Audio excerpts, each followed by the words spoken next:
Dieu Tout-Puissant, nous te sommes infiniment reconnaissants pour le rassemblement et pour le souffle de vie. Nous pensons, Seigneur, que les Écritures disent, ce n'est pas l'homme qui vit de conduire ses pas, mais agit de conduire les pas. Il est aussi écrit que dans le cœur de l'homme, il y a beaucoup de projets, mais c'est seulement ton plan. Place-nous dans ta parfaite volonté. Et parle-nous, Seigneur. Et tout esprit nuisible à sa force. Nous repoussons toute stratégie du diable. Nous emmenons toute pensée humaine captive à l'obéissance. Je prie, Père, le roi, que tu mettes ça pour moi de côté. En parlant d'un peu directement à leur âme, afin que s'accomplisse ce que disent les Écritures. L'homme ne vit pas seulement par Dieu, mais il vivra de tout ce qui sortira de la bouche de Dieu. La bouche de Dieu, c'est le prédicateur. La bouche de Dieu, c'est le prophète. Et le prédicateur du Nouveau Testament, c'est un prophète. Maintenant, Seigneur, nous souhaitons tout à toi. Sois Alpha, sois Omega. Au nom de Jésus-Christ, le nom parfait et glorieux. Amen. Amen. Que le Seigneur vous bénisse.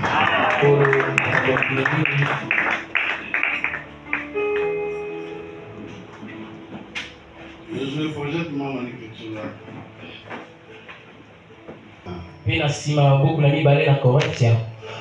Commence par Zacharie.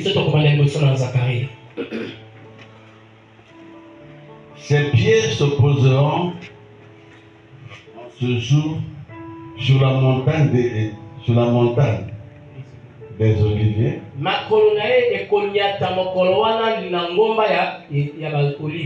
Qui est vis-à-vis de Jérusalem. Du côté de l'Orient.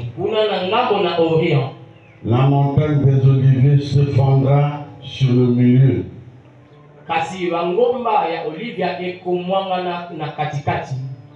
À l'Orient et à l'Occident.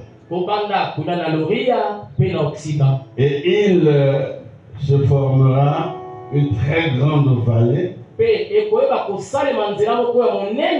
Une moitié de la montagne reculera vers le septentrion dans le nord. Le septentrion, c'est le nord. Et une moitié vers le midi. Dans le sud.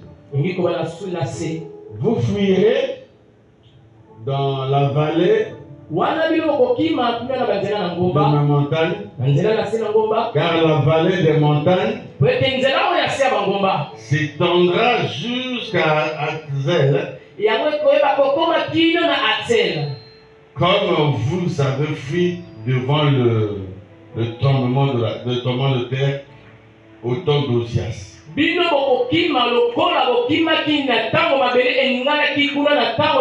Osias, roi de Juda. Et l'Éternel, mon Dieu, viendra de tous ses saints avec lui. Viendra et tous ses saints avec lui. En ce jour-là, il n'y aura point de lumière. Il y aura du froid et de la glace. Ce sera un jour unique, connu de Dieu, et qui ne sera ni un jour, mais vers le soir,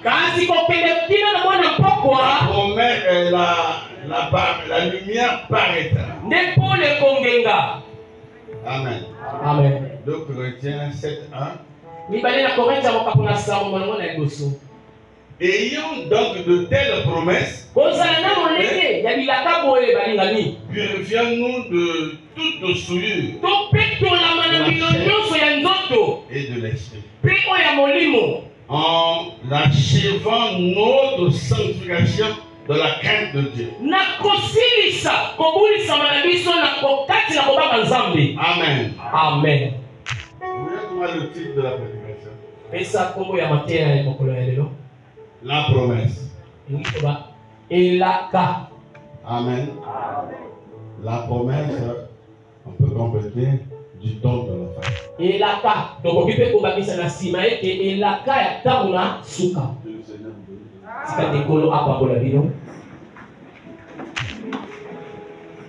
Donc le titre de notre prédication, c'est la promesse du don de la femme. Ou la promesse de l'heure. Parce que dans la Bible, nous avons près de plus de 270 promesses. Amen. Amen. 270 promesses de la Bible concernant le don de la femme.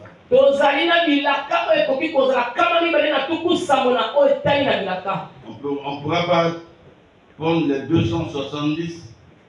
On choisit la promesse concernant l'épouse.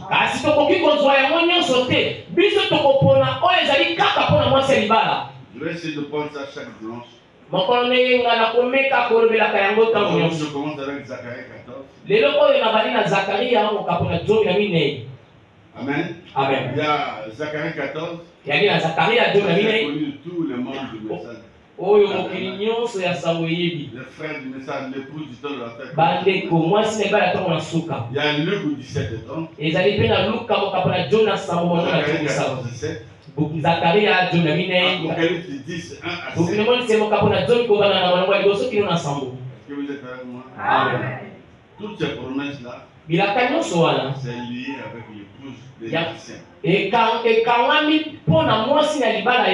Amen. Amen. Donc la promesse, c'est quoi la promesse? La promesse, c'est un engagement. Dans le mariage, on appelle ça vœu. Amen. Amen. Cette promesse est un engagement que Dieu prend vis-à-vis de son peuple. Lorsque Dieu prend un engagement, cette promesse-là est aussi une prophétie. Amen. Amen. C'est une prophétie concernant le temps de la fin. Ça concerne en partie les Juifs et les nations.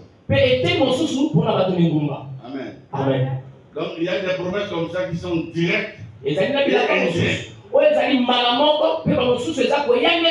Je prends un exemple. Dans son Dans la Bible, on a dit toute arme forgée contre toi sera sans effet. Cette promesse-là est directement liée avec les Juifs. Ou ce que Dieu avait dit, partout là où tu fouleras la plante de ton pied, je te donne ce lieu en possession. Vous avez remarqué que ça concerne les Juifs. Parce que Dieu s'adressait à Josué. Mais indirectement, ça prend aussi les nations. Moi, je peux citer ça pour moi, individuellement. Je rappelle à Dieu. La promesse qu'il a fait même pour les Juifs, ça me concerne aussi des Juifs spirituels.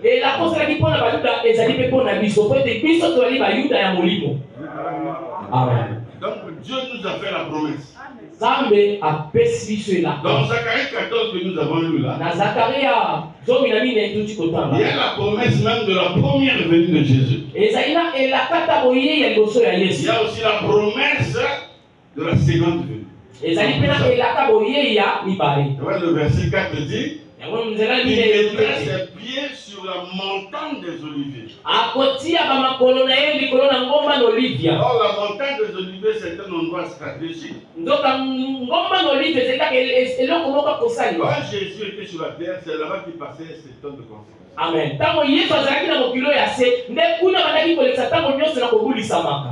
Amen. Amen. Amen. Là-bas, on parle même de Médidom. Médidom, là, c'est la guerre d'Armageddon. Donc Jésus, dans sa seconde venue, ou dans sa troisième venue, quand il mettait ses pieds sur terre, c'est sur cet endroit. C'est pourquoi il aimait aller là-bas.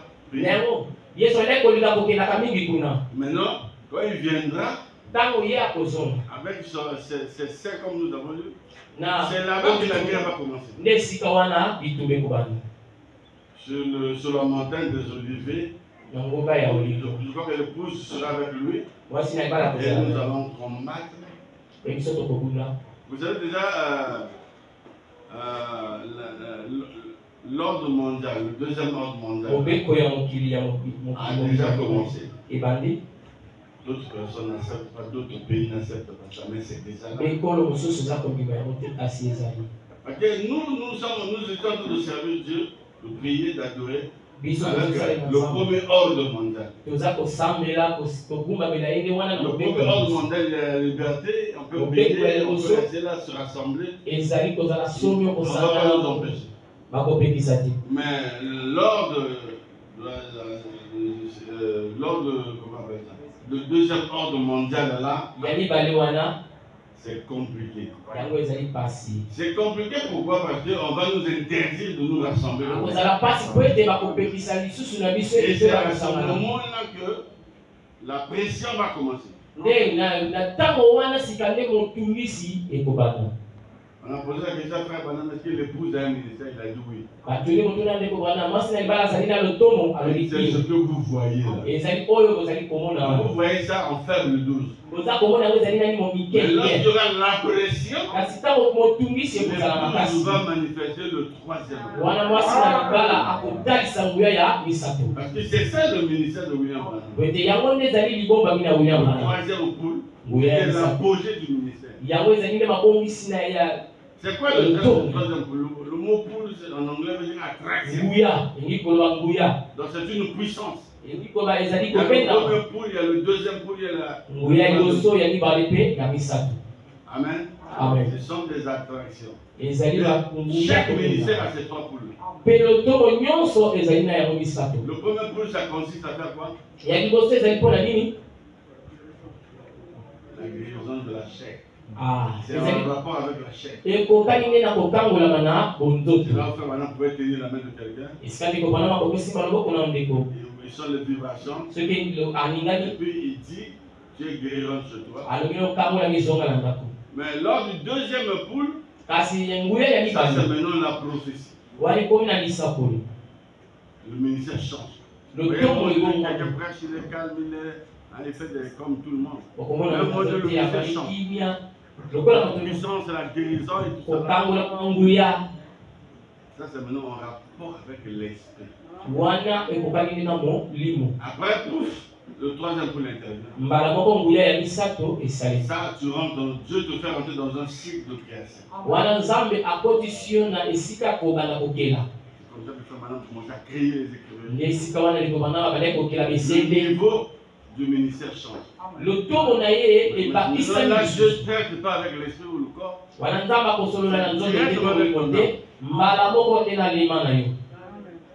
Donc le premier poule est en rapport avec le corps. Le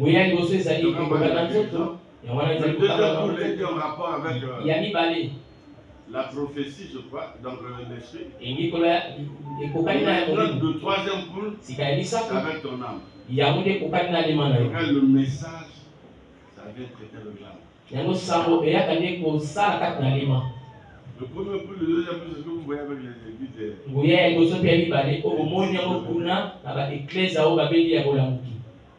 Tu vas écouter des messages comme ça, 1 an, 2 ans, tu n'auras pas la foi de mon bébé. Parce qu'il n'y a rien qui conduit la foi de mon bébé. Donc Dieu a fait des promesses par rapport à l'épouse du temps de la fin. Nous avons choisi Zacharie, donc on parle de Zacharie. Et dit, il y aura un jour qui ne sera ni jour ni nuit. Avec vous avez vu comme ça. Il y a un jour, il y a une nuit. Frère, donne-moi le verset 4. Zacharie 14. Parce que vous pouvez lire ça, si vous n'êtes pas vraiment un lecteur du message, ce serait difficile. Et si le chef ne vous aide pas aussi, très difficile. Ses pieds se poseront. Si c'est un temps messianique, ça part de la première venue, ça part de la seconde venue. Amen. Ses pieds se poseront en ce jour-là sur la montagne des Oliviers, qui est vis-à-vis de Jérusalem. Jérusalem n'est pas la terre des Arabes. Jérusalem, c'est ce que Dieu avait promis à Israël. Il trompe dans son premier mandat d'aller là-bas. Donald Trump sur les murs de lamentation.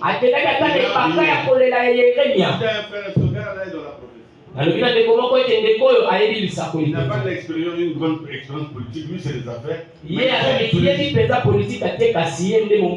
C'est vrai, je ne regarde pas tout Kamala Harris. Amen. Il y a des frères qui pensent que Kamala Harris va passer.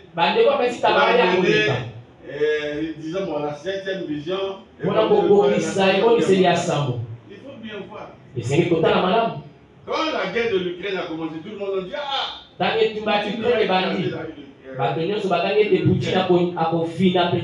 citations sont sorties, Frère Branham disait la Russie ne peut pas gagner une guerre. Alors, c'était l'URSS qui dit la Russie.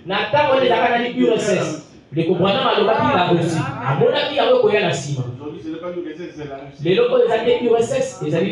Maintenant, Ukraine tient bon. Les prophéties ne se trompent jamais. Un véritable prophète qui dit quelque chose, ça peut pas. Amen. Amen.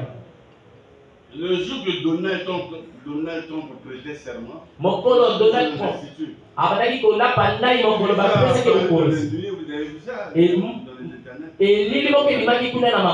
y avait les anges avec les trompes.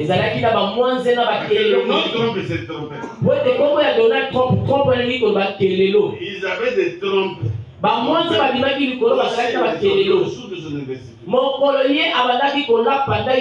J'ai dit au frère, vous voyez pas ces choses-là, c'est pas un hasard.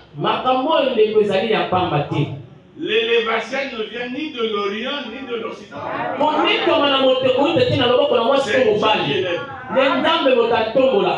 Amen. Amen. Donc il avait promis Zacharie, ça c'est le prophète de Zacharie. C'est le même prophète qui a parlé dans Zacharie 9. Voici votre roi. Une ânesse, un ânon, le petit d'une ânesse. Mais c'est toujours lui qui parle maintenant. Ça c'est de la deuxième venue. Écoutez ça. Qui a vis-à-vis de Jérusalem? Le prophète de l'Orient. Ça c'est Israël. L'Orient c'est Israël. Vous êtes avec moi? Amen. La montagne des Oliviers se fondra.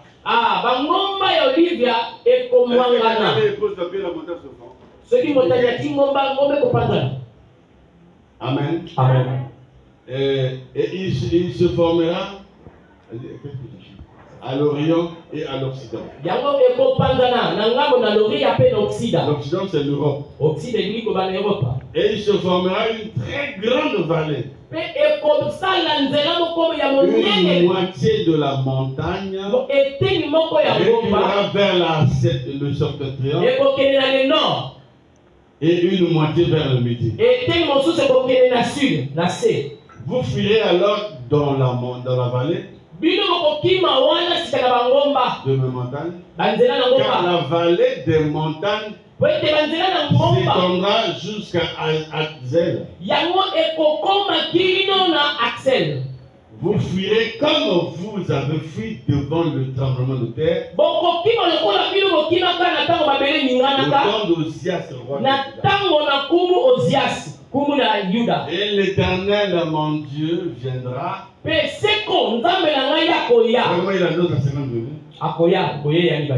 L'Éternel, mon Dieu, viendra. Et tous ses saints avec lui. C'est là où les gens confondent avec la nuit de gloire. En ce jour, la maison, regardez là où la pomme rentre dans la promesse de l'heure. Qui nous concerne. L'époux du temps là. En ce jour-là, quand ces choses vont se faire, il n'y aura point de lumière. Ça, il annonce la crise de la parole. La lumière ici, c'est la parole. Il y aura une crise de la parole comme le prophète Amos. Il n'y aura point de lumière. Il y aura du froid et de la glace.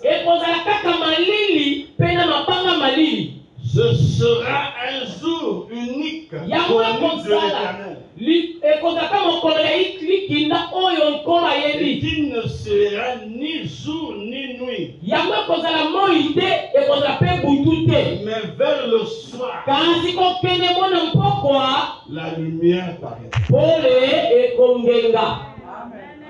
Amen.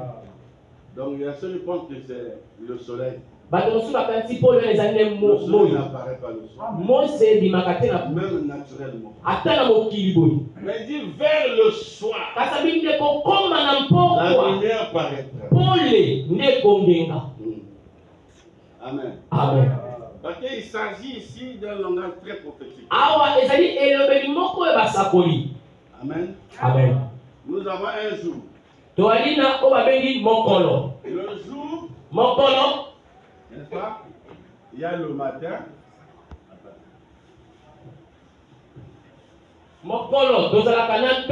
Il y a le matin. Après quoi? Midi. Midi. Et puis le soir. Or, le matin ici, c'est le temps des apôtres. Amen. Amen. Maintenant, midi ici, c'est le temps des réformateurs.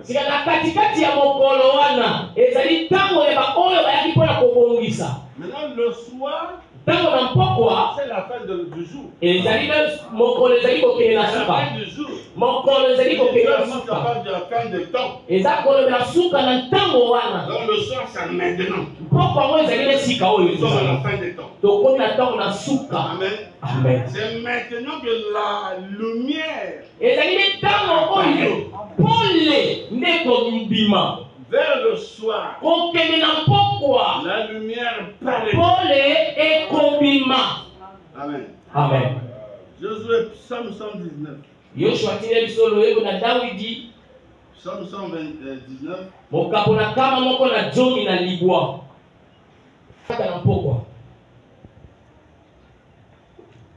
Là, on est allé sur le point 105. Psaume 105.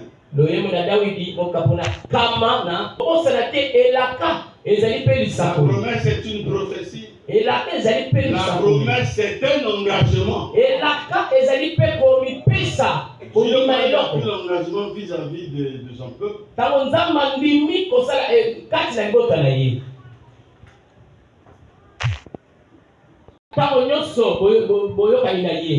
Ses promesses pour 1000 générations. Que la lumière n'est plus, donc la parole n'était plus. Les églises ne prêchaient plus la parole. C'était des massacres. Mais Dieu avait fait la promesse. Vers le soir, Amen. Amen. Je ne sais pas où c'est que j'ai mis ça. Il dit, ta parole est une lampe à mes pieds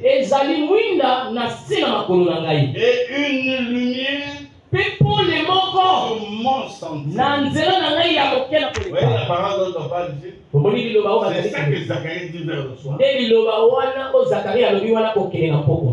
Donc, au temps des apôtres, c'est le matin. Un autre jour. Un jour apostolique.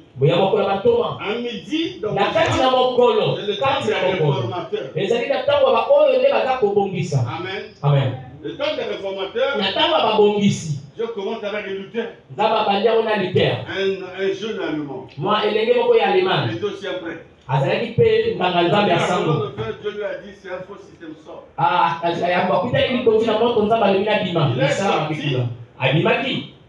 Avec un message de la justification. Luther dit le juste vivra par la foi. Et quand en répétant les credos, je vous salue. Il a créé un, bon, pas il a créé, mais les gens l'ont suivi. On a appelé ce petit groupe protestant. Il n'a pas protesté contre le système n'était pas scripturel. C'est comme ça que le mouvement des protestants jusqu'en Angleterre, les Anglicans, la lumière a quitté l'Allemagne. Et le droit en Angleterre. Ce schéma est là. Regardez le schéma là. Si quelqu'un vient nouvellement, il ne comprend pas le message. L'église avec des sacs et des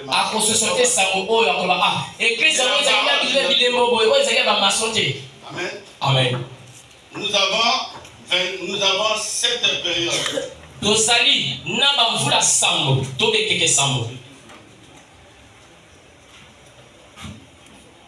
Il y a 7 périodes. Où Dieu traite avec nous les nations. Nous sommes appelés aussi les âges. Les âges sont des dispensations. Regardez. Amen. Ici, c'est un chandelier. Le chandelier parle de Christ, qui est le chef de l'église. Ici, c'est le Saint-Esprit, donc l'huile. Ça, c'est les chandelles. On ne parle pas des 7 chandeliers, mais des 7 chandelles.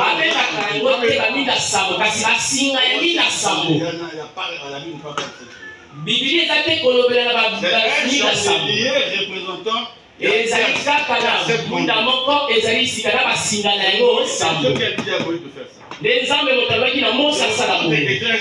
Moïse connaissait la portée du Seigneur. C'est le prophète Zacharie qui en parle. Maintenant, les mèches là, ça va ici dans le réservoir. Ici, on mettait pas de pétrole à l'époque. C'était l'huile d'olive. Qui est le type du Saint-Esprit. Quand Dieu veut traiter avec les nations, si un jeune juif qui a été formé par Gamaliel. Gamaliel était savant. Le pharisien éloquent. C'est lui qui a formé l'apôtre Paul. Maintenant, l'apôtre Paul, Dieu va le mettre à part comme un prophète. Et il fait dans ce bougies dire l'apôtre Paul était un prophète.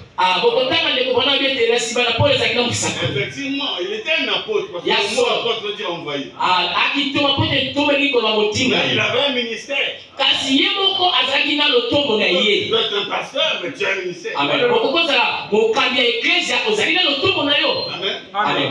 Pasteur, ça veut dire berger sur un peu. Mais tu peux avoir un ministère.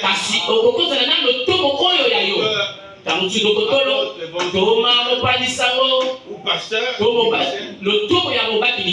Maintenant, ici, les mèches là. Je reste à la salle des super son début. Je vais sortir de moi. Ici, là, ça parle des églises, de l'église des nations. Il y a 7, je vous c'est ça à l'époque. Il y a 7 âges des juifs et 7 âges des nations.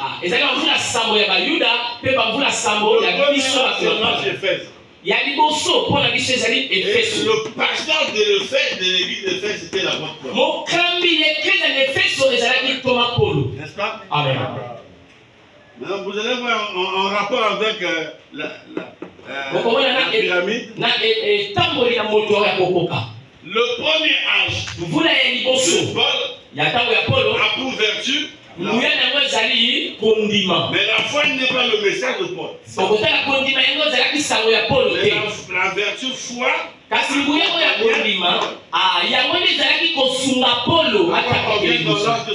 C'est Irénée. Dieu ici en tant que Saint-Esprit. Un fils de Dieu. Il agit comme fils de Dieu. Il était sur terre en Israël, il n'était pas fils de Dieu. Moi, le fils de l'homme. On peut dire un prophète. Jésus est venu comme un prophète d'abord. Pour amener la foi en Israël. Dieu n'allait pas chez les nations parce que le temps des nations n'était pas encore. Amen. Amen. Mais Zacharie avait déjà annoncé le temps des nations. On arrive dans l'âge de Pergame. Pendant ma même date. Martin est l'un des disciples de Jean. Il est sorti du groupe des gens, des enfants des gens. Après, on arrive en Allemagne. C'est ici que maintenant la tige pousse parce que la semence a été plantée depuis ici. On pourra parler de ça en rapport avec le plan du blé. On va de faire rencontrer Luther ici. Martin Luther, pas King. Martin Luther King, lui, il est américain noir. Il luttait contre la congrégation, la ségrégation raciale. Lui, Martin Luther. Celui-là, c'était un réformateur. Remarquez, la réformation n'est pas la restauration. Dans l'Ancien Testament, Dieu avait promis la restauration. Comme Élie le Tishbite sur la montagne du Carmel. Il est venu restaurer l'autel. Le Baal avait déjà détruit. La vraie adoration en Israël n'existait plus. On a adoré le Dieu Baal. Parce qu'Akab avait fait un mariage avec Jézabel. Jézabel était une fille d'un prêtre de Baal. Ils ont détruit toute l'adoration de Jéhovah. Ils commençaient maintenant à adorer Baal. Le Tishbite est suscité quand il vient. Et vraiment d'abord Israël. Israël. Comme le clocher de deux côtés. Si Baal est Dieu. Si l'Éternel est Dieu. Alors il dit à ses 450 prophètes.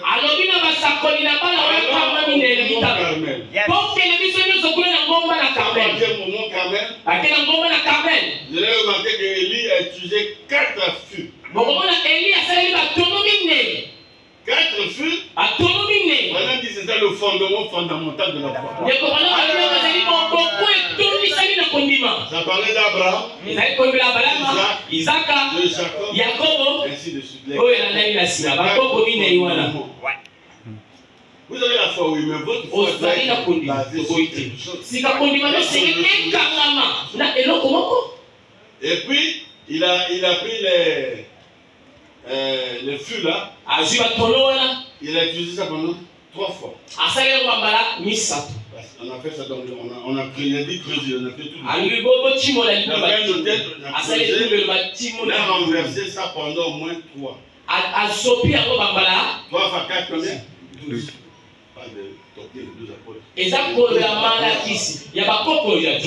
sais pas dans la mathématique. Tout ce que Élie faisait, mais les balles ne comprenaient pas.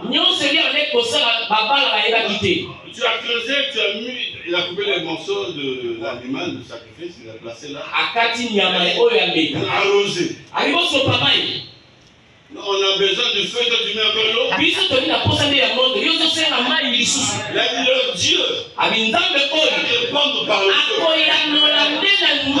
Dieu que nous allons adorer. Et là, les pentecôtistes se sont trompés. On a invoqué le feu. Élie n'a jamais. Et le feu, c'est une créature. Le Élie est un prophète. Il ne pouvait pas invoquer le feu. Mais plutôt il a dit le Dieu qui répond. Donc la réponse de Dieu là, il a envoyé le feu pour consommer le feu. Alors c'est lui que nous allons adorer. Les prophètes de Baal ont commencé à faire des incisions. Prier jusqu'au soir. Rien. Moi j'aime là où la Bible dit, mais au temps du soir, au temps de l'offrande du soir, Élie a vu le soir. Au temps de l'offrande du soir, il a dit arrêtez maintenant. C'est maintenant mon tour.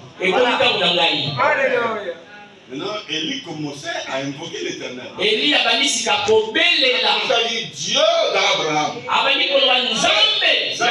On appelle ça l'invocation. Dieu d'Abraham. Quand il termine,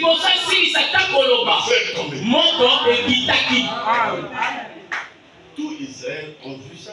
Là-bas, il a restauré l'autel. L'autel veut dire quoi là-dedans? Parce qu'il n'avait plus. Donc il a restauré l'autel. Il a placé 12 pierres. La doctrine des 12 papiers. Nous l'épouse. Parlons de la doctrine des 12 apôtres. C'est le travail de Branham.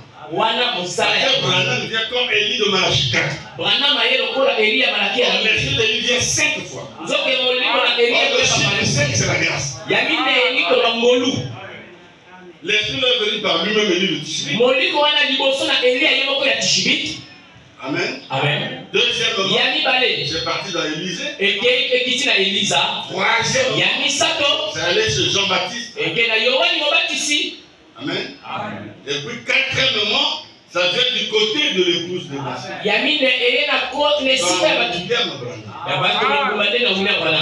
Amen, l'église. Et c'est comme ça que Branham est venu restaurer l'autel. Ces hommes n'ont pas restauré l'autel. Ils sont des réformateurs. Ils sont des réformateurs. Ils sont venus réformer l'église. Mais vous avez remarqué, il n'avait pas de révélation. Martin Luther qui était messager. Il fumait, lisez bien l'histoire. Amen. Il fumait. Et puis il a baptisé au nom du Père. Comme faisait ses... femme dit Dieu a failli voulu même le tuer. Mais le Saint-Esprit dit mais les sceaux ne sont pas encore brisés. Comme les sceaux ne sont pas encore brisés, il ne connaît pas. Il fallait qu'Élie vienne. Quand Élie vient, il vient avec l'onction de l'aigle. Ces âges-là, vous pouvez prendre ça et ça. Ces âges-là, Dieu travaillait ici. L'onction du lion. C'est l'âge du lion. Amen. Amen. Mais quand on arrive ici, c'est le 4 ici et ici, un âge de Thyatire. Ça s'appelle l'âge des réformateurs. Les réformateurs sont venus pour arranger l'église en quelque sorte. Vous êtes avec moi? Amen. Maintenant, quand on arrive dans l'âge de Philadelphie ici, c'est là Dieu utilise l'onction de l'homme. Ici, c'est l'intelligence. C'est les docteurs. L'homme, l'onction de l'homme, c'est la perspicacité, l'intelligence et tout ça. Là, vous avez dit,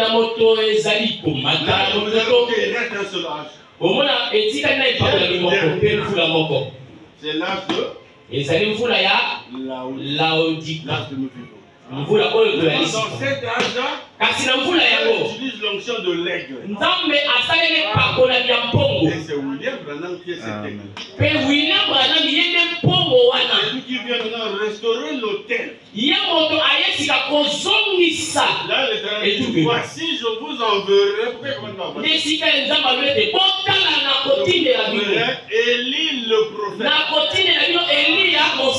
Pas Élie l'écrivain. Pas Élie le mécanicien. Pas Élie le prophète. Amen. Il amènera le cœur des pères, des enfants vers le père.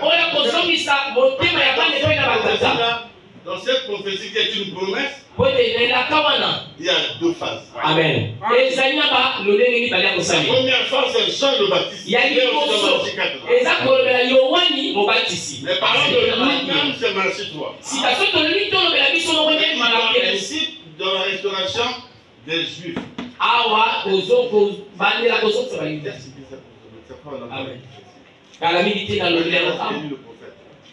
Maintenant, vous voyez, Jean le Baptiste ramène la foi des enfants au Père. Il faut essayer de faire le nom. Je suis catholique.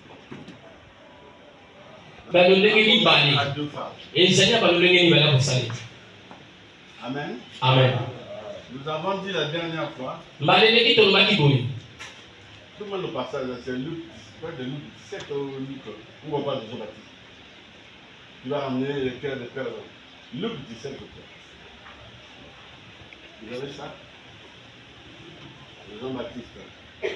La promesse où Dieu parle de Jean-Baptiste, il dit à Zacharie, tu auras un enfant qui s'appellerait Jean et tout. Il amènera le cœur des pères aux enfants. Maintenant, vous allez voir la deuxième partie, le cœur des enfants au père, on n'a pas mentionné ça. Parce que ça concerne William. Amen. Là, ça, je trouve ça. Mais vous n'êtes pas des lecteurs de la Bible, donnez-moi cette écriture. Hein? Luc 1:34. Tu peux poser ça à Josué? Actuellement, ce n'est pas une prédication.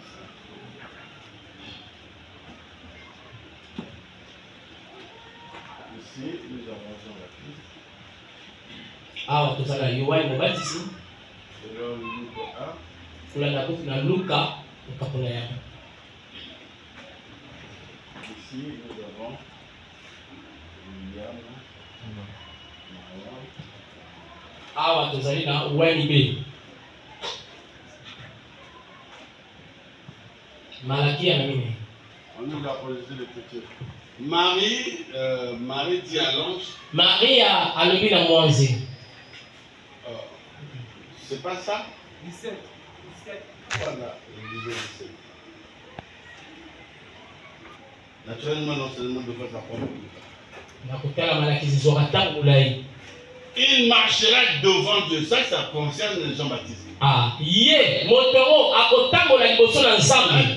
parle à son papa. Il est le sacrificateur de la 24e classe d'Abia. C'est les sacrificateurs, ça va de. La sacrificature va de père au fils. Et puis il y avait une classe. En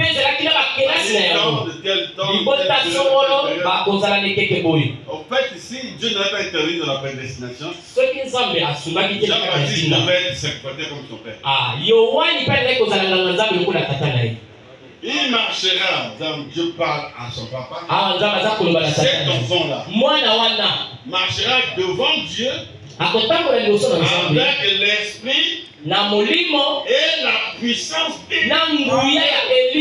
Alors regardez. Pour ramener le cœur des pères.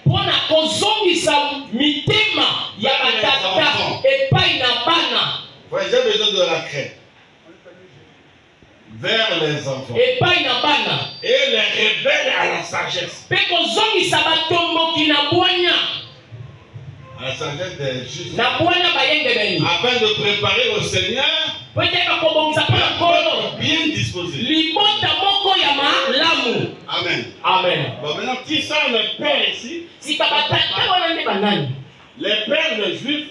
Abraham, Isaac, tous ces patriarches, les pères d'Israël. Amen. Amen. Maintenant, au cours des âges des Juifs, l'adoration de Jéhovah n'existait plus. La foi qu'Abraham avait laissé était hybridée. Cette foi-là n'existait plus. C'était Baal, les dieux des nations de pays. Parce que Dieu avait dit aux Juifs, comme vous avez quitté, vous avez la terre promise, ne prenez pas les coutumes des nations.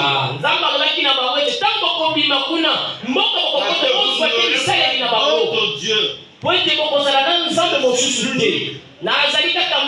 L'Éternel 6,4 dit, l'Éternel est le seul. Jean-Baptiste, quand il viendra, il va ramener le cœur des enfants à leur père. Donc les enfants, c'est le temps apostolique. Quand Jésus vient, tout Israël était ébranlé. Ils ont dit, mais qui est celui-ci qui parle avec autorité? La doctrine de Jésus a enflammé tous les jeunes juifs. Il y a des jeunes qui sont allés voir leurs parents. Nous avons vu le Messie. Il y a ceux qui ont même dit, on ne doit plus acheter les pains. Nous avons vu multiplier les souffrir. Les Barabbas se passaient.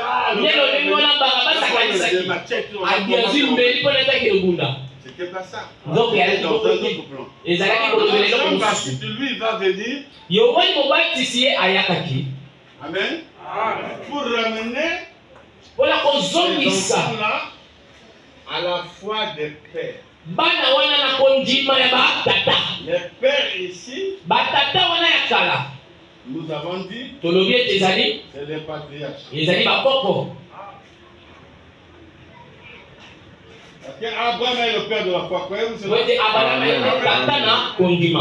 Les patriarches, après Abraham, La foi d'Abraham n'existait plus. Donc Jean-Baptiste allait venir pour amener ces jeunes-là à la foi des patriarches. C'est la partie de Malachie 4. La deuxième partie, va amener maintenant le cœur des enfants à leur père. Or, ceux qui étaient des enfants hier, c'était les apôtres. En ce temps-là, ils sont devenus des pères. Amen. Donc, quand Malachie 4 viendra pour la 4e fois, il va prendre le cœur des enfants. Nous sommes maintenant. Il va nous ramener à la foi des pères apostoliques. Les apôtres. Il y a autant de Jean-Baptiste. Ils étaient des enfants. Maintenant, ils sont nos pères. Amen. Amen. Maintenant, Jean-Baptiste ramène les gens à la foi des patriarches. Nous ramène à la foi des apôtres. Des apôtres sont nos pères. Amen. Amen. Voilà pourquoi, quand vous lisez Malachie 4, versets 5 à 6, c'est pas selon Jean-Baptiste est aussi là-bas. Selon Luc 1:17. Avez-vous compris ça? Ça, c'est les détails de la vision. Si vous ratez ça, ce qui sera faux. Amen. Amen. Bon, maintenant, quand nous sommes ramenés à la foi des apôtres, c'est pourquoi Malachie 4 vient. Vous voyez que Zacharie a dit quelque chose. Il a parlé de la lampe. Il a parlé de la lumière. Amen. Amen. La lumière, c'est la parole. À Paul quel moment la parole devient lumière? Lorsque la prophétie, la promesse s'accomplit dans l'homme. Amen. Cet homme-là devient la parole, devient lumière. Vous comprenez? Amen. C'est pourquoi lorsque la promesse était accomplie du libérateur au temps de Moïse, ça s'accomplit dans Moïse. Moïse devient la lumière de l'âge. Amen. Il devient lumière pour Israël. Quand la prophétie de Malachie 4 s'accomplit de Branham, devient lumière. Amen. Devient une petite partie de la parole. C'est pas le mystère du Kénan s'est accompli en lui. Il a dit, je vous montre un signe. Dieu de la chair, c'est votre Dieu de Amen. Amen. Amen. Donc la lumière, et maintenant, on dit quelque chose. Si toute la révélation, toutes les prophéties, vous voyez ça, vous avez dit Dieu. Amen. Parce que Dieu est esclave de sa parole. Veille sous sa parole pour l'accomplir. Regardez, quand il dit, il n'y aura ni jour ni nuit. Est-ce que ça peut exister? Si c'est le jour, c'est le jour. C'est la nuit, c'est la nuit. Amen. Amen. Mais ni jour ni nuit. Il dit, mais vers le soir. Oh, ça parle de Dieu. Tout le temps là, les gens ne prêchaient plus la parole. C'était des fables. Amen. Amen. Maintenant, quand la lumière, on arrive au temps du soir, au temps de la fin. Plus précisément le 6 avril 1909, la naissance d'un enfant qu'on appelle William Branham. Et quand Branham vient au monde, le 6 avril 1909, à 5 h du matin, la colonne de feu apparaît. Alors par la fenêtre, ça tourbillonne. Et continue à Dieu montrait sa joie, quoi. Le bébé naquit. Même les hommes, les montagnards ont dit, mais quelle est la venue de cet enfant? Parce que les montagnards ne comprenaient pas. C'était des pays indiens. Ils connaissent bien la nature et tout. Quand une lumière est rentrée dans cette maison, la maman de Branham était déni indien. Elle a dit, quand toi tu es venu au monde, une lumière mystérieuse est rentrée. C'est la dimension d'un coussin. Amen. C'était pas comme ça. Et ça qui était le lien de et ça qui il y a amen. Et ça qu'on sait bien autour du berceau. Aujourd'hui les hommes même à l'internet insultent Branham. Vous ne connaissez pas l'homme. Vous insultez quand même. Il y avait une tribune d'un grand ministre pentecôtiste. Et ça là qui a une émission avec un grand journaliste aussi. J'ai oublié son nom. Mais cet homme-là a vécu au temps de frère Branham. Et Tommy Osborne était là à la réunion. C'est là où Tommy Osborne dit, j'ai vu Jésus. Je promène dans les rues de Kentucky. Je suis la femme de Dieu, mais je suis la femme de William Branham. Oubliez tout ce qu'on m'a dit sur Branham. Je suis parti à Bombay, en Inde. Je suis revenu. Je suis parti voir William Branham. Quand je l'ai vu, il m'a dit repars. La prière a été exaucée. Quand lui, il est parti, il a vu les œuvres extraordinaires. Il a dit, je l'ai vu 2 fois. Une fois, il priait pour un enfant muet. Moi, je ne peux pas faire ça. Mais Tommy Osborne est le père des réveils. Il dit, même moi, je ne peux pas faire ça. Dieu a utilisé cet homme d'une manière surprenante. Or, en ce temps-là, qu'il donne des témoignages, Branham a accompli Malachi.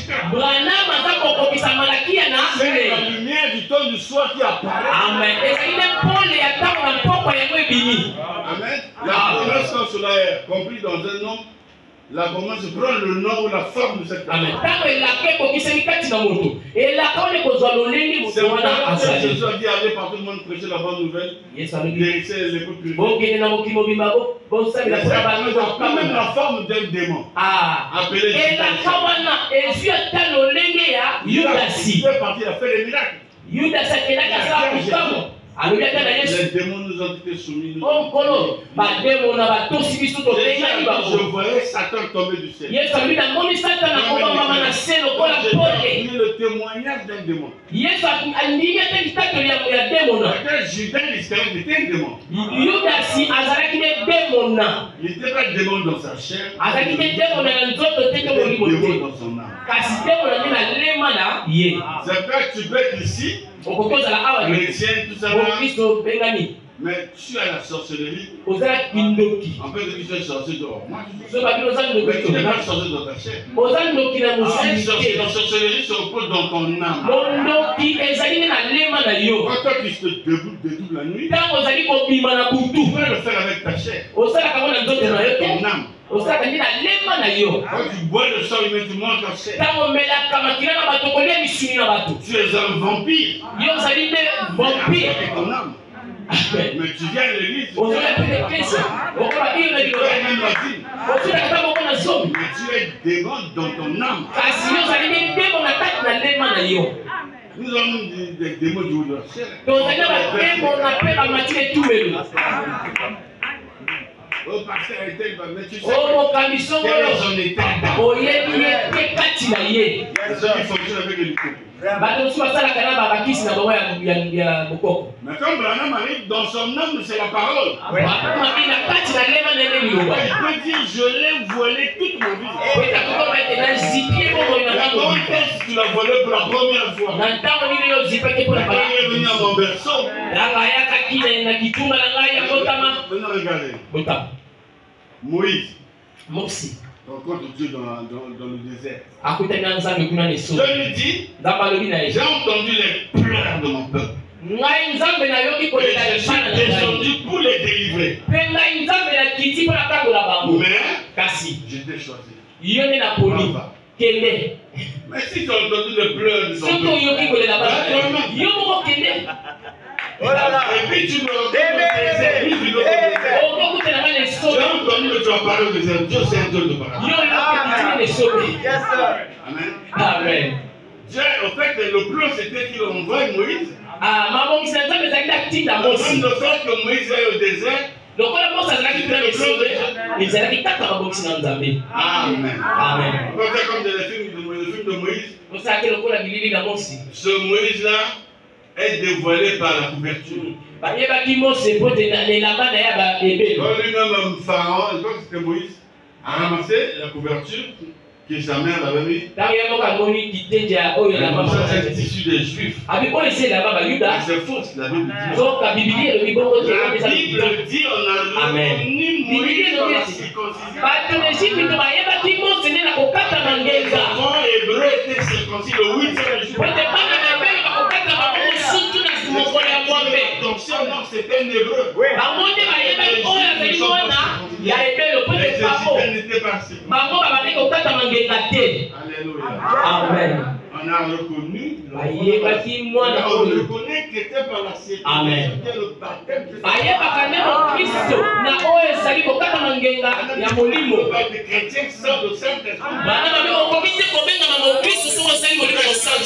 Ce matin, la promesse du Saint-Esprit est pour nous. Amen. Il a dit la promesse est pour vous, pour vos enfants. Dieu l'appellera pour nos enfants et pour. Donc, pendant que je prêche là, le Seigneur donne-moi le Saint-Esprit. La promesse est pour vous. Amen. Et la promesse. Amen. Amen. Mais une chose, on devait croire. Il faut croire. Si tu ne crois pas, parfois, madame aimait le cantique, croire seulement. 1 Thessaloniciens chapitre 2.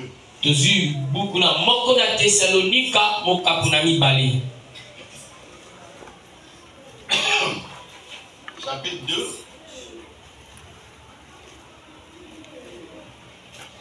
Quand je fais la promesse, je vous dis c'est l'engagement qui prend. Ce qui Zamba sali elaka, ezali mokano ye aza kozwa. Projette le verset 13. Le verset 13. Nzela na tupi na misato. Donc on a Thessalonica, pour la mibale, mon c'est pourquoi Nayango, nous tendons continuellement. Excusez-moi, j'ai problème de ma vie. C'est pourquoi Nayango, nous rendons continuellement grâce à Dieu de ce qu'en recevant la parole de Dieu, que nous vous avons fait entendre, vous l'avez reçu, non comme la parole des hommes, mais ainsi qu'elle est véritablement comme la parole.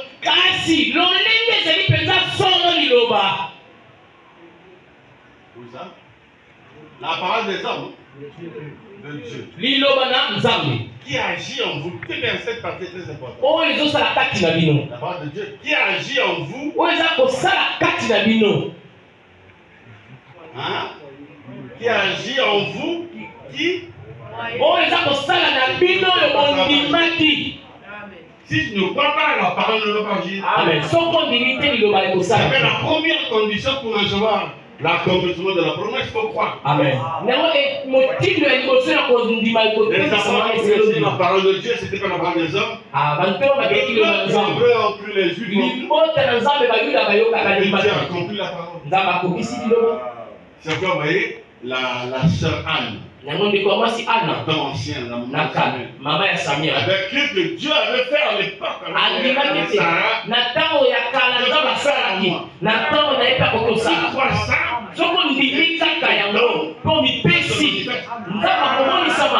autant nos frères maintenant. Dans son église, même à son époque, beaucoup de frères sont devenus milliardaires.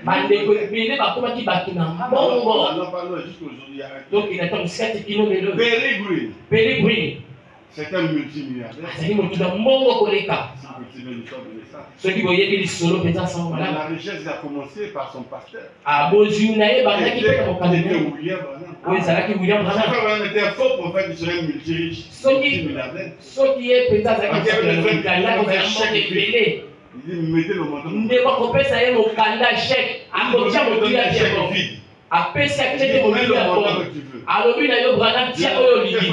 deux fois, il a mené la voiture.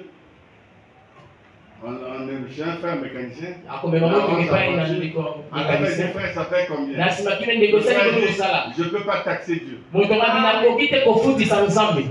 Je ne peux pas taxer Dieu. Un frère qui lui a donné même un chèque blanc. Nous emmener la vidéo. Je l'ai encore. Le chèque en question. Vous voyez? Maintenant, qu'est-ce qui se passe? Aujourd'hui, nous ne croyons plus la parole. Nous, on ne croit plus. Du moins, il y a ceux qui croient avec la tête. Il faut croire avec le cœur. Amen. Avant que nous puissions décoller, j'aimerais préciser quelque chose ici. Quand on parle de la foi ici, la foi ici, c'est une doctrine. Je vous ai déjà donné le passage là. Dans Acte, je crois, 2. N'est-ce pas? Je ne sais pas si je peux retrouver ça. Il dit les gens obéissaient à la foi. C'est dans Acte chapitre 2.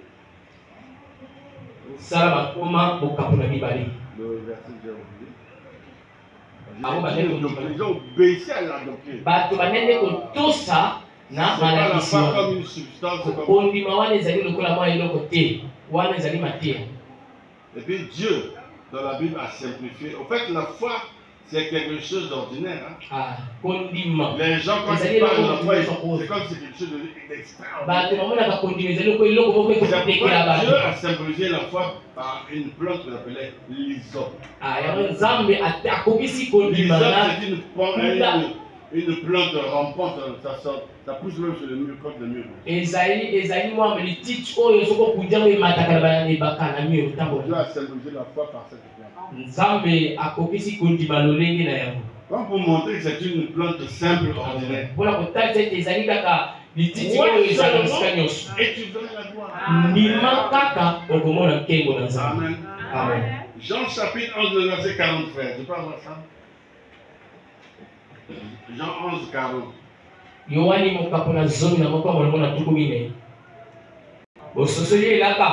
La promesse est très importante. Quand Dieu fait la promesse, il est tenu de l'honorer, de l'accomplir. Nous chantons, il est fidèle. Dieu est fidèle et il accomplit ce qu'il avait promis. Dieu n'est pas comme toi et moi. Moi, je peux te promettre cette bouteille d'eau. Quand tu m'as écrit, tu fais quelque chose. Je dis, de toute façon, donne la bouteille. Dieu ne fait pas comme ça. Même les dons. Quand Dieu te donne les dons. Les dons et les appels sont sans repentance. Acte chapitre 6 de la 7. Le jour, donne-moi ça. Acte 6 et 7. misala batoma mokapona motoba molongona de plus en plus. liloba na nzambe bandaki kofuluka mingi. Le nombre des disciples augmentait. Motuya ya bayekole bandaki kobakisama. Augmentait beaucoup à Jésus. Kobakisama mingi penza na Yerusalema. Et une grande foule de sacrificateurs Pe elisanga moko ya bakimimbeka obéissait à la foi. bazalaki kotosa kondima. Si la foi c'est une somme assurance. Soki kondima ezali elika makasi ndenge ni bango bakotosa kondima yango. Ah, la foi ici c'est la doctrine des apôtres. Zoka awa kondima wana ezali malakise batoma oyo Yesu atikelaki bango. Et c'est cette foi qui est transmise une fois pour toutes. Nde kondima wana epesamaki kaka mbala moko. C'est la doctrine de Jésus-Christ. Eza malakisi ya Yesu Kristo. C'est pourquoi Branham en venant doit nous ramener à cette doctrine. Amen. Na koyana esengaka zongisa biso na kondima wana. Est-ce que vous avez compris ça? Amen. Ils obéissaient à la foi. Bazalaki kotosa kondima. Pourquoi? Parce que la foi c'est une doctrine. Pona nini? Pote kondima wana ezeli malakisi. Ils obéissaient à la doctrine. Tokokolo bete bazalaki kotosa ne malakisi. Amen. Amen. Maintenant Jean 11:40 dit. Donc na Yohani mokapona zone na moko mwana Jésus qui s'adressait à Marie. Yesu mtane ko bana Maria. Jésus lui dit. Yesu alobi na ye. Ne t'ai-je pas dit Na lobaki na yo te que si tu crois ete soko nimi tu verras la gloire de Dieu. okomona ntembo na Nzambe. Maintenant si tu crois pas, Sika soko nimi te tu verras rien. okomona eloko te. Si tu crois, Soko nimi okomona ntembo. je m'adresse à Jubilé ce matin. Awa na ntomoni na lobi na jubilé. Si vous croyez ce que je vous dis, Soki bondimi oyo ngai na lobi na bino na ça va bidaka s'accomplir. ekokokisama. C'est toi qui dois croire. Yo esengeli mbima kaka. Et moi je te les présente. Ngai natangisi oyo yango Comme le temps apôtre. lokola na ntango ya bantoma Ils ont présenté la parole. batanisika Les liloba gens ont obéi. bato Ils batosi ont vu. bamoni Il a dit à Marie, alobi na ne Maria t'ai-je pas dit si tu crois tu verras la gloire de Dieu. nalobaki na yo te soko ndimi okomona ntembo na Et son Nzambe. frère Lazare était mort il y a 4 jours. Wete ndeko ya Maria Lazaro akufaki mikolo minei elekani. Déjà l'homme à partir de 3 jours, Moto na se na mabele na nsima mikolo il rentre misato dans la décomposition. abandaka kopola. La première des choses qui pourrit dans l'homme, c'est quoi? Eloko ya liboso epolaka na moto eza lolemo. C'est ça que les gens m'en parlé. Yango etinaka moto batuba. La première des choses qui se détruit dans la tombe. Eloko ya liboso epolaka na nzoto na moto eza lolemo. Ce qui vient du temps, c'est la tête. Sika oyo umelaka ezali nde motu. Vous voyez des crânes là, tout ça. Yango bokomona ba mikolo ya mitu. La langue se décompose. Lolemo epolaka. Ça crée des asticots de verre. Ebimisaka bakusu. Et puis ils remontent, ils ont envahi. Sika bakusu wana bakoyeba kopolisa nzoto nyonso tikali. Amen. Amen. Moi j'ai dit souvent frère, soeur, je ne vais pas empirer. Yango nalobaka bandeko bozalaka bato ya lolendo te pamba ozali kaka mwa liboke bakusu wana babimeli wapi ezali na kati na moto bozali mpenza moyoko kopanzana ezali kozela kaka. Des fois, tu juges mal les autres. Tant mosusu ozali komona kontiola bandeko soki nzambe apambola ozwi mwa makoki komona bato omoni mona bato kapamba nzambe apambola opesa motuka. Comme j'étais en blanc un jour vers le vent marché. Les autres me déviaient parce qu'il y avait des trous vers.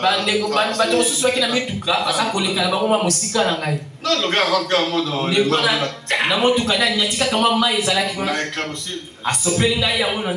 J'étais obligé de repartir à la maison.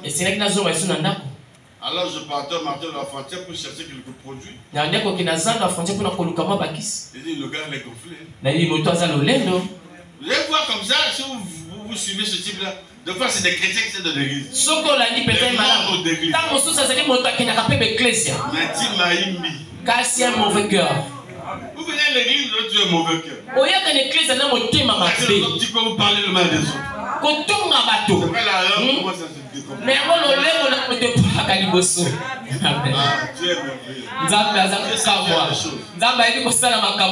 Parce qu'il veut, il élève qu'il veut.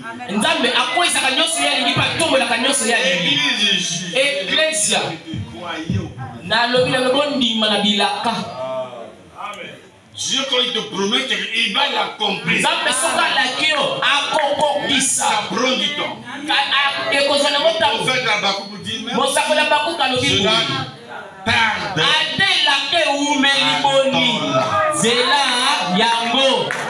La prophétie s'accomplit. J'ai bien dit, la promesse aussi est une prophétie. Amen. Amen. Zacharie a dit, si on va dans Ésaïe, je crois 21, on pose la question à la sentinelle. Sentinelle, connais-tu de la nuit? La sentinelle monte, dit, le jour vient, la nuit aussi. Amen. Et la nuit aussi. Alors la sentinelle annonce un événement majeur. Crise de la parole. Donc c'est comme le mal et le bien se mélangent. Mais ça vient au même moment. Or, naturellement, quand il y a le soleil, les ténèbres se rencontrent, c'est une éclipse.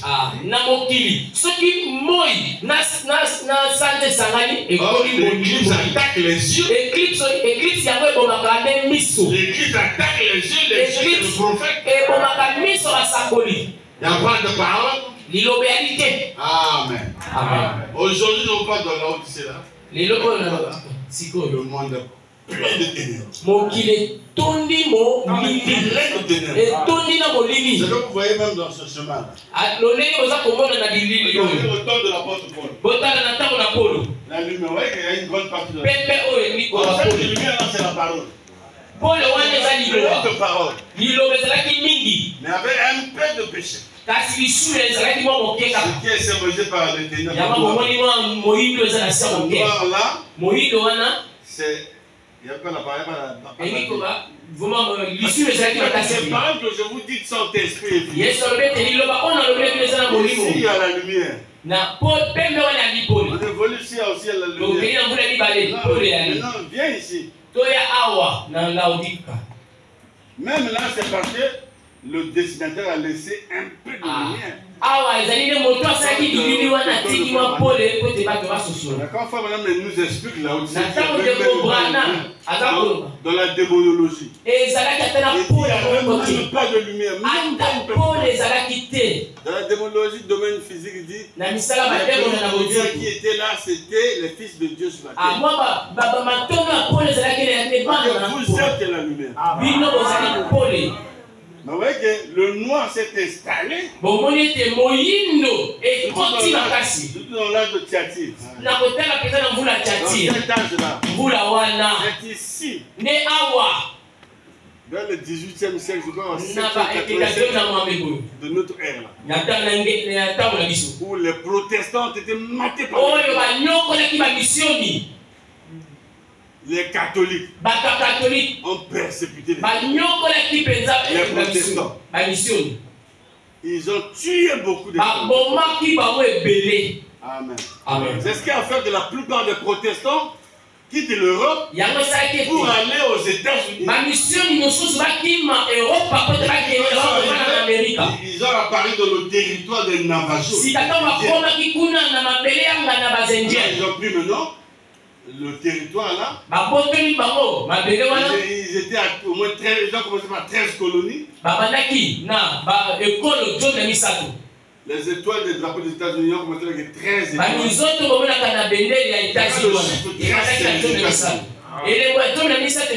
La bête qui sort de la terre. Le chapitre 13 d'Apocalypse. C'est l'Amérique. Maintenant, la bête qui sort de la mer. C'est l'église catholique. Qui a appuyé sur son fond, on a dit un nom mystère. Babylone. Les hommes meurent, mais les esprits ne meurent pas. Ce qui s'est passé à Babylone, ce qui se passe dans l'église catholique. Parce que là-bas, il y avait des prêtres qui portaient des soutanes et les chapeaux là, et ils avaient des encensoirs. Tout le culte babylonien, même la manière de présenter la communion. C'est la forme de la lune.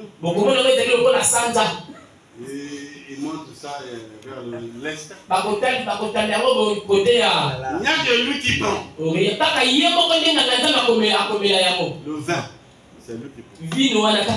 Les gens peuvent venir manger les cadeaux. C'est des biscuits. Et puis lui prend le vin, il boit. Mais Paul avait dit buvons-en tous. Toutes les fois que vous faites cela, vous annoncez ma mort. Donc, il y a des doctrines, des hérésies dans nos églises là. Que les gens ne veulent pas dénoncer ça. Les prêtres là ne sont pas des abrutis. Pour être prêtre, il faut avoir le bac. Au niveau des prêtres là, je crois qu'il y a la licence, il y a beaucoup de choses. Mais ils n'ont pas vu l'erreur qu'ils sont en train de faire. Frère, Luc chapitre 2. Je sors de là où l'ange a salué Marie.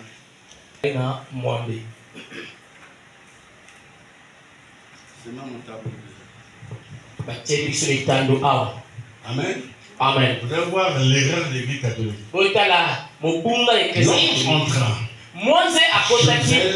Et lui dit, je te salue qui? Je te salue. Toi, grâce a été faite. À l'église catholique, on dit comme ça. L'église catholique, ils ont modifié la Bible. Je vous salue.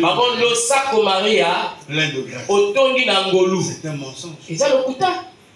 Le temps de la plénitude de la grâce est maintenant. C'est le temps de la faire que il y aura la plénitude de la grâce.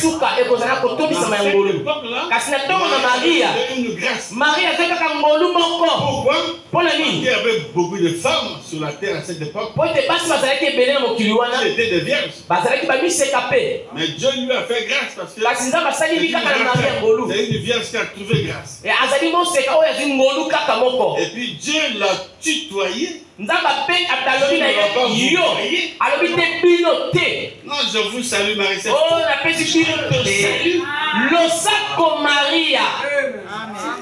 Et comment il parlait?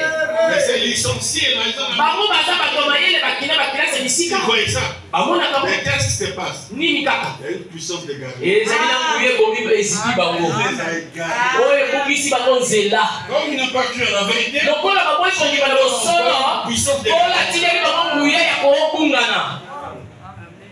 l'ange entra, j'aime ça. Je sais et je te salue. La Bible est la vérité. Je te salue. Il y a même pas pour citer son nom. Amen. Il a dit, je te salue. Toi, une grâce a été faite. Le Seigneur est avec toi. C'est ça la grâce. Et Marie a cru, Marie a cru.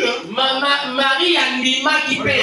Tu auras un enfant. Je ne connais pas les hommes dit la puissance du Saint-Esprit. La puissance du Très-Haut de son nombre. Maintenant, le Saint-Esprit. Non, le roi qui naîtra de toi sera appelé fils du Très-Haut. Ils s'étaient défiancés avec Joseph. Pendant les fiançailles, il n'y a pas de contact sexuel. C'est pour le fait que c'est une malédiction. Votre mariage a profondément le diable. Parce que si vous commencez mal, vous finirez mal. Amen. Amen. Les gens viennent dans la parole. Dieu commence à frapper. On commence à dire mais est-ce que toi tu as gardé la parole? Il faut garder la parole. Dieu honore ceux qui le nomment. Amen. Amen. Vous voyez? Dieu n'a pas dit je te salue. Je vous salue Marie. Ça c'est un credo catholique. Ils ont ajouté ça. Même quand on dit ils obéissaient à la foi comme nous avons vu. Je voulais dire la foi était une doctrine. Jésus n'a pas laissé une église de chapelet. Non. Les apôtres ne pas prier la Jésus n'a pas laissé une église où on allume le bougie pour prier. La parole est une lumière.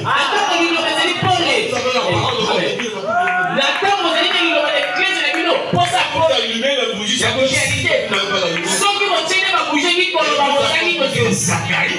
Amen. Amen. Un jour qu'on nous soit dit, est-ce que c'est le jour?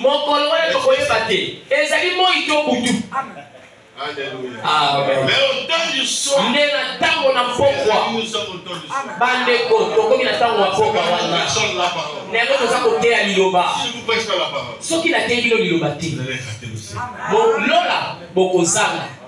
Où tu meurs, on va donner 25 000 chez le prêtre. Ce qu'on appelle messe de requiem. Le grand mensonge. Ça n'existe pas dans la Bible. Et le prêtre va prier. Vous t'enlevez dans l'enfer. Vous t'emmenez au paradis. Mais oui. C'est ça le sens de messe de requiem.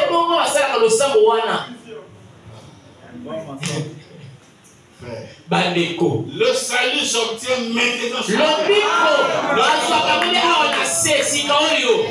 Après la mort, il y a de grâce. L'homme attend son jugement. Peu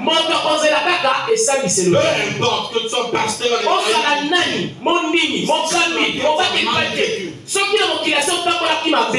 tu vas affronter le jugement. Il est réservé aux hommes de mourir.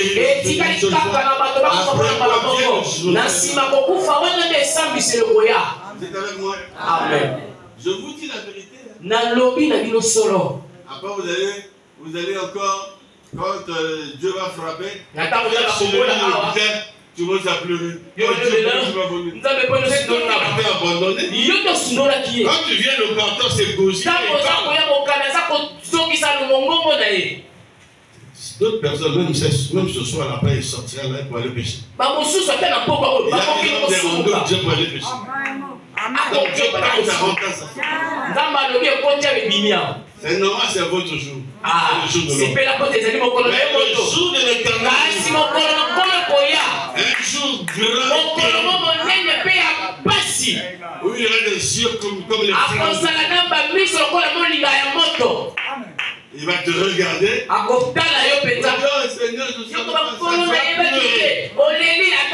Mais lui ne pleure pas. Il met son gars. Il te regarde comme ça. Quand il a pleuré dans la tombe de Lazare, il fait la compassion. Un Jésus qui pleure. Aujourd'hui, les Jésus ne pleure plus. Il a dit pleurer pour vos péchés. Il y a une manière de revenir dans la vie, de repentir et d'arranger les choses de Dieu.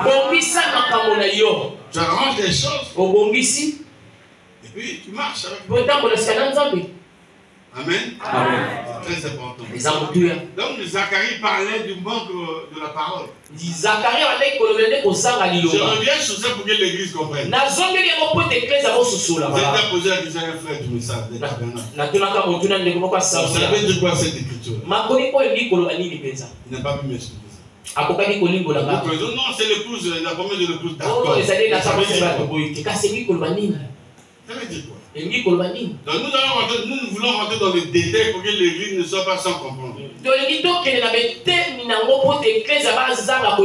prophète Esaïe au chapitre 6, verset 9 dit Et ça, il y a mon capon. Nous est donné. Un fils nous est né. Amen. C'était quel enfant? C'était Jésus. La promesse est accomplie. Quand une vierge se marie est accomplie. Il y a des frères qui vous posent la question. Vous les hommes qui ont cru le message. Est-ce que le nom de Branham est dans la Bible? Vous avez lu la question. Le nom de notre pasteur est dans la Bible. Les gens ne comprennent pas que nos noms sont ici. Amen. Sous une autre forme. Moi, mon nom est dans la Bible. Chrétien. C'est un voleur. Il y a Barabbas aussi.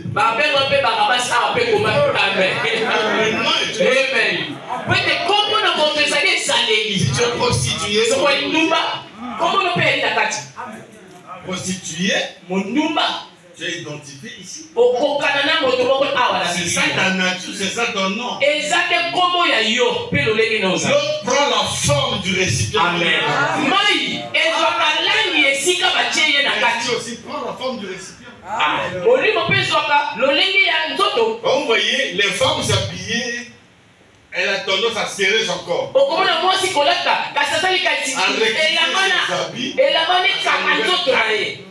Et puis ça serre, ça monte même. Cet esprit-là, ça s'appelle l'esprit de prostitution. La femme m'a dit, d'autres que je veux mon mari.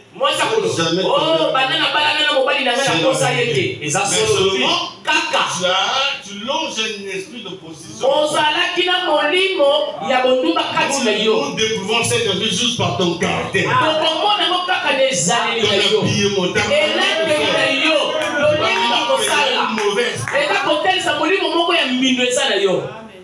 Amen. Amen. Je sais que l'église ne supporte pas ça. L'église L'église ne supporte pas ça. Chaque fois que tu partais, il faut doser moi.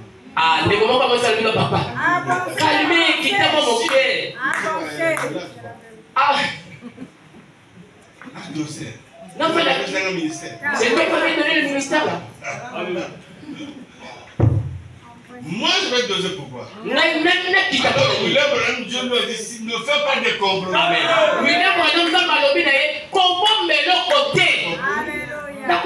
Je dis ce que l'esprit me dit de dire.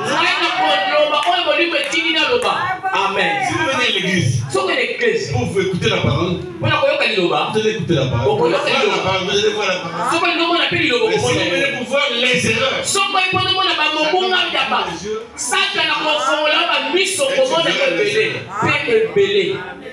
maintenant plein tu verras. Rien ne va édifier ton âme.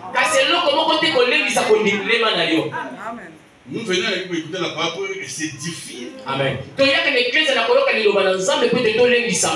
Amen. Amen. Beaucoup de gens ne sont pas édifiés. C'est vrai qu'ils sont partis. J'ai vu beaucoup de frères de messages qui sont partis à Sifemsi.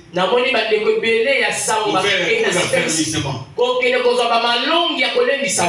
Ils ont fait le cours d'affermissement. Cela montre qu'ils n'étaient pas affermis. Ça veut dire, en d'autres termes, ils n'avaient pas compris la parole. Un homme affermi, c'est un homme qui a compris. Édifié. Amen. Amen. La promesse est une prophétie. Dieu nous a promis la promesse. La grande promesse de l'heure. Je viendrai prendre l'église. L'enlèvement. L'enlèvement est une réalité. L'enlèvement aura bel et bien lieu.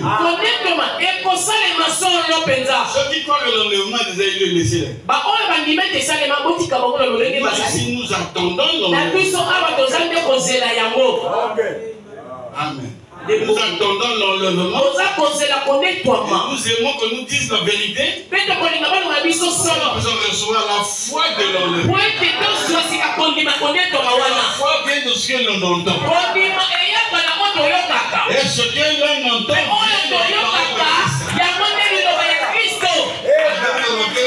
Dieu n'a pas dit ce que nous entendons vient de la parole de Dieu. Ah, bon, maintenant que nous avons l'obité, on doit faire quelque chose de la Ce que nous entendons vient de la parole de Dieu. C'est un homme oué. Moïse était Christ à son époque. Alléluia. Amen. Luther était Christ. Wesley était Christ.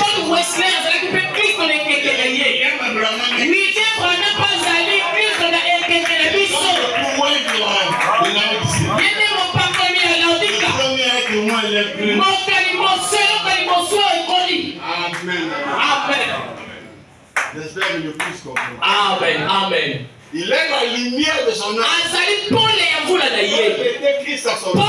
Il a dit, si eux sont des apôtres, il n'a pas dit Jésus. Il a dit Jésus après. Il n'a pas Jésus avec Jésus. Mais lisez ses lettres. Il dit, je suis apôtre par vocation. Je vous avais un nombre. Mais par vocation, c'est on marchait avec Jésus, on les appelait les apôtres. Mais il m'a appelé dans sa pleine forme. La colonne de feu là. Et la voix parlait.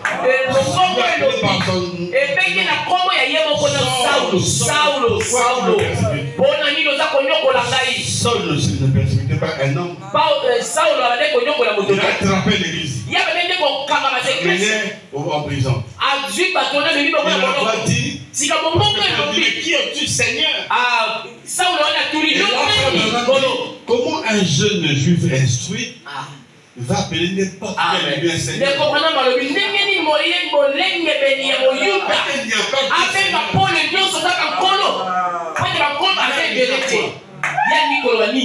Il appelle ce lumière Seigneur. Le prophète dit, Gamaliel lui avait montré. Quand le sorti de l'Égypte, Moïse était là, oui. Mais Dieu était là aussi sous la forme de la lumière. La journée, le jour, il était sous la forme de la colonne de feu. La nuit, na moi lokola ipata na kembo na kuntu lokola likoti na moto. Nous sommes comme Israël spirituel. Biso toza Israël ya molimo. Amen. Nous avons reçu la lumière là. Amen. Biso toyebi pole oyo. Parce que nous sommes au temps du soir. Pote toali na ntango ya butu. Un nouveau jour s'est levé. Mokolo ya sika ebimi ne pole oyo. Amen. Et nous ne sommes plus dans la Odyssée. Tozala na Laodika dans l'âge d'épouse. J'appelle brèche. Et là-bas, Branham qui est le message. Jésus-Christ. Amen. Qui est le message? Parce que la mission de frère Branham est terminée depuis 1962. Quand il a vu la constellation des oiseaux, des petits oiseaux.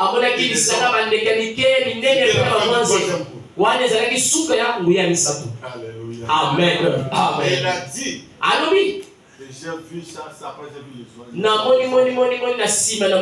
J'ai vu à l'internet un homme qui disait non, Branham n'était pas là, la montagne. Branham a expliqué ça avant que cela arrive. Amen. En 1961, il a vu cette vision. La vision s'est accomplie en 1962. Et après en 63, frère Branham, un nouveau jour s'est levé. Amen. C'est lui qui parle. Là, on voyait comme étant la lumière. Et il a parlé le message. Et c'est ce message qui donne la foi de l'enlèvement. Ce que l'on entend vient de la parole de Christ. Alléluia. Amen. Dieu n'a pas dit ce que l'on entend vient de la parole de Dieu. Ce que l'on entend vient de la parole de Christ. Donc Paul, le message qu'il a porté a produit la foi.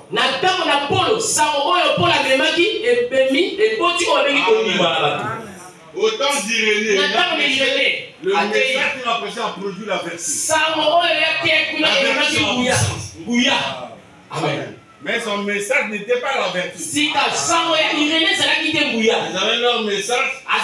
Les messages ont produit des vertus. Quand nous sommes à la fin là. La fin c'est ici, non? Ici, non? Amen. Ça c'est l'affection fraternelle. Tirée par le Saint-Esprit. Chaque fois que vous réalisez les promesses, vous devenez une partie de la promesse. Et vous attirez la pierre de fête. La pierre de fête, en fait, c'est Christ. Amen. Mais le message de Branham produit ça. Vous n'avez pas l'amour. Vous êtes séduit par Satan. Il faut l'affection fraternelle. Entre nous, si nous nous aimons, notre amour descend. Dieu n'est pas amour. Dieu n'a pas que l'amour, mais Dieu est amour. Et si vous vous aimez entre vous, alors le monde saura que vous êtes. Et si vous n'avez pas l'amour entre vous, vous êtes là comme les fils du diable. C'est ce qui manque dans le tabernacle. Insister sur l'amour. Si moi j'ai l'amour de mon frère, je ne vais pas rester dans un petit coin parler de ma vie.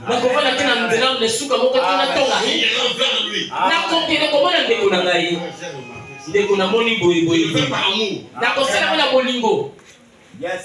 Aujourd'hui là, les gens se réjouissent. Tu as vu le partage?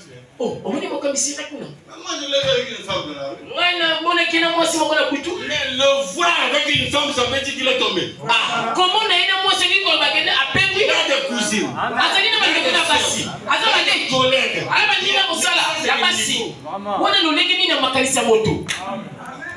Ouais, les hommes sont vraiment. Amen. Et vous avez oublié. Le message est venu pourquoi? Il a pas dit le message pour manifester juste la nature de l'esprit. Nous sommes doubles. Il y a le côté de Dieu.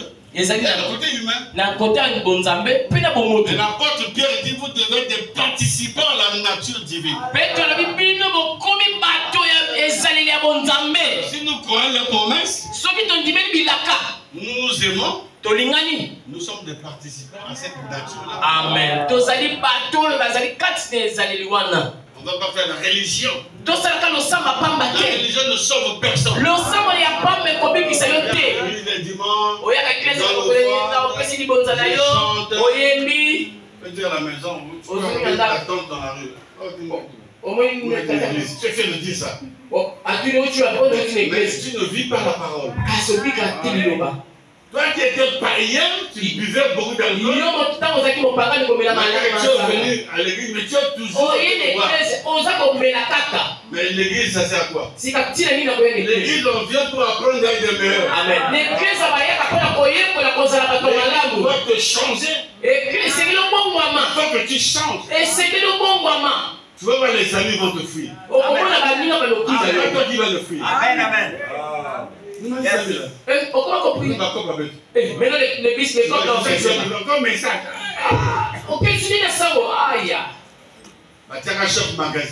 Tu étais le chef magasinier. Les autres venaient, vous faisaient des copes là. Faut arrêter ça. Tika. Oui, le gasoil, oui, le gasoil. Tu es en train de donner des gasoil. Tu le faisais avant parce que tu étais. Si tu as aux yeux, ma Amen. Amen. Amen. Le monsieur te donnait l'argent pour aller faire le marché. J'enlève les 500 là-bas pour faire les choses. Mais tu sors du message maintenant. Faut arrêter de faire ça aussi. Vos issues là, on met toujours des problèmes. Le foyer est ligne à tout le monde. La nature est bizarre. Vous pensez que tous ceux qui sont ici, on va changer déjà. Amen. Mais il y a des païens sous la forme de la religion. Le fait d'entrer à l'église, bon, ça va. Comme il vient à l'église, ça va. Je meurs là, je dois Ceux qui l'ont confié, tu es séduit. Tu es séduit. Si tu ne nais pas de nouveau, ne rentre pas. Amen. Amen. Même si tu es archibishop. Amen. Amen. Fils du pasteur. Femme de ceci. C'est très bien. Tu n'iras pas au ciel parce que tu es épousé. Tu n'iras pas au ciel parce que tu es tu n'iras pas au ciel parce que tu es tu dois faire une expérience sinon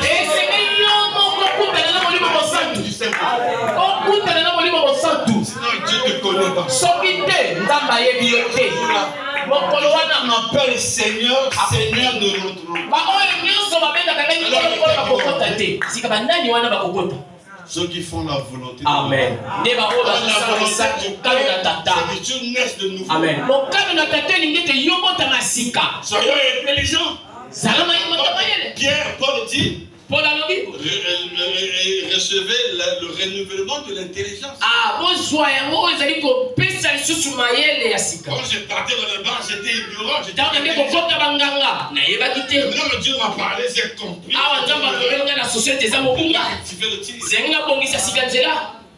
Je dois plaire à Dieu. Parce que sans la foi, vous n'êtes pas bien là. Amen, l'église. Amen. Permettez-moi de lire au moins une citation. Non, j'ai terminé pour moi. Vous me permettez? Amen, papa. Au moins 2 minutes. Amen, même ça. C'est complexe. C'est compliqué aussi. Le message, c'est pas facile. Hein? Tu viens comme ça, surtout les nouveaux là, au Soyebi. Mon père ici, il connaît. Petit à petit. Il faut beaucoup lire aussi. Je fais beaucoup entendre. Moi, j'ai beaucoup de prédications dans mon téléphone. Vous m'approchez. Tu peux venir, je te donne des trucs. Beaucoup de prédications. C'est très important d'écouter ça.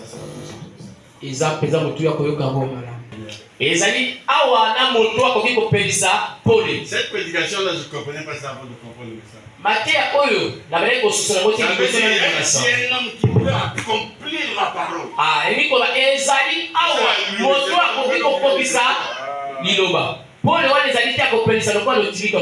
on prêche ça, il fait allusion à son ministère. Il y a ici un homme qui va allumer la lumière. 29 décembre 1963. Il dit maintenant une grande lumière, virgule, est gentil. Parce que tout non-juif est traité de gentil. Gentil, c'est pas aux gens gentils.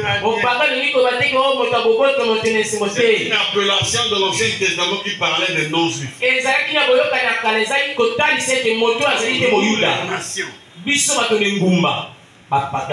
Une grande lumière, virgule, les gentils, les nations, qui étaient assis dans les régions de l'ombre, une grande lumière a jailli parmi eux. Le peuple de Zabulon et de Nephtali, dans la contrée voisine de la Galilée. Galilée des gentils parce qu'il y avait la Galilée des Juifs. Maintenant, ceux qui étaient dans la Galilée étaient gentils. Quand Jésus a apparu, ils ont vu une grande lumière. Remarquez que la lumière devient un homme. C'est Jésus qui a cette grande lumière. Amen. Amen. A vu une grande lumière. A vu une grande lumière, oui. 58. Maintenant, la lumière. La première fois que nous trouvons la lumière dans la Bible, c'est dans Genèse chapitre 1, le verset 3. C'est la parole. Dieu a dit qui est l'étendue, qui est Amen. Amen. Et puis, il dit la parole de Dieu qui créa la lumière. La lumière, c'est ça le logo sur le dimanche de Pâques. Amen. Amen. Donc la lumière dont Zacharie parle le temps du soir là. Vous ne trouvez pas cette parole à ACK? Cette parole de l'appel là. Vous ne trouvez pas ça à l'église catholique? Même dans les non. Ils ne croient pas Branham. Pour eux, Branham c'est information. Mais nous croyons cette lumière. Amen. Amen. Dieu dit que la lumière soit. Branham dit c'est la première forme visible.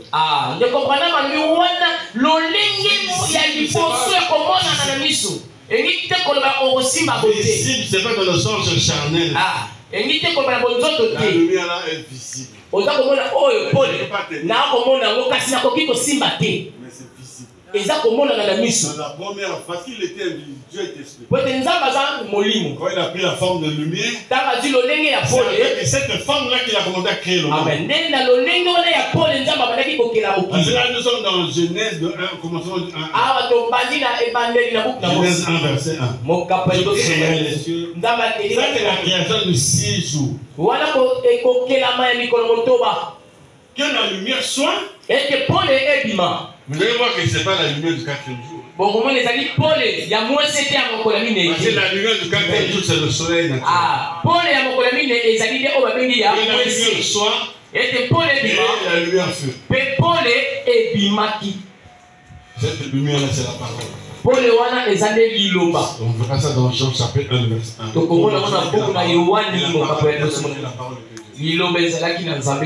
Cette lumière-là qui va disparaître dans le temps. Nde liloba oyo ekolimo bakomona lisusu yo kuti na ntango na poko pole ekomima. Vous savez comment Jésus est parti? Ntango Yesu akendaki ntango amati akei on a même au nom de atala bavula on n'a plus vu la colonne de feu. batikala komona lisusu moti on voyait pas la colonne de feu. ezalaki lisusu. L'église était liée dans les dénominations dans le monde. Le 6 avril, c'est le retour de la colonne de feu. La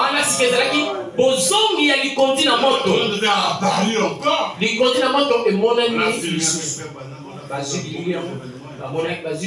encore, on ne voyait plus ça.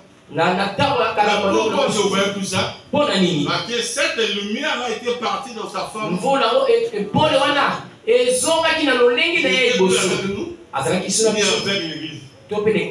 Mais cette lumière était avec quelques similitudes.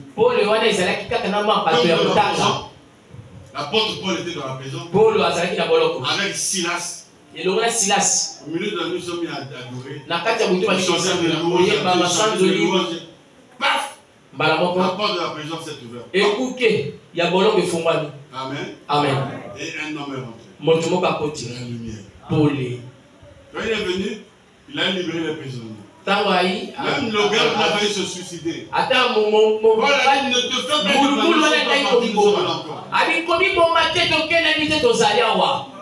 mais après, l'homme n'a pas compris. Il a donné sa vie à Jésus. Mais dans la colonne de feu venir, non. C'est maintenant au temps de la fin. Est venu, il a libéré le Saint-Esprit. Il était bloqué dans le feu de Frère. Il n'y avait pas le Saint-Esprit, il n'y avait plus du Saint-Esprit. Bon, ça, il faut avoir l'estomac bien dressé. On va aller ça. Si vous n'avez pas un estomac bien dressé, vous n'avez pas. Alléluia. C'est pourquoi Jésus viendra. Personne n'aura le Saint-Esprit. Le même Saint-Esprit va vous quitter. Vous allez rencontrer. Il va rester là dans les airs. Nous allons monter pour le rencontrer. Il va marcher avec nous encore sur la terre. Amen. Amen. Et tous ceux qui ont le Saint-Esprit, le corps là va aspirer ce Saint-Esprit. La Bible dit en lui, en Jésus, habita corporellement la plénitude du Saint-Esprit. La plénitude de la divinité en lui. Vous enseignez à quel moment cette étude venait, à quelle époque, à quel temps. Ça venait dans l'âge épouse. Dieu est venu pour utiliser ce corps. Pour manifester Luc 17. Bien sûr, après il a aimé ce corps-là. Il a choisi ce corps-là pour manifester Luc 17. Et dans le véritable chose de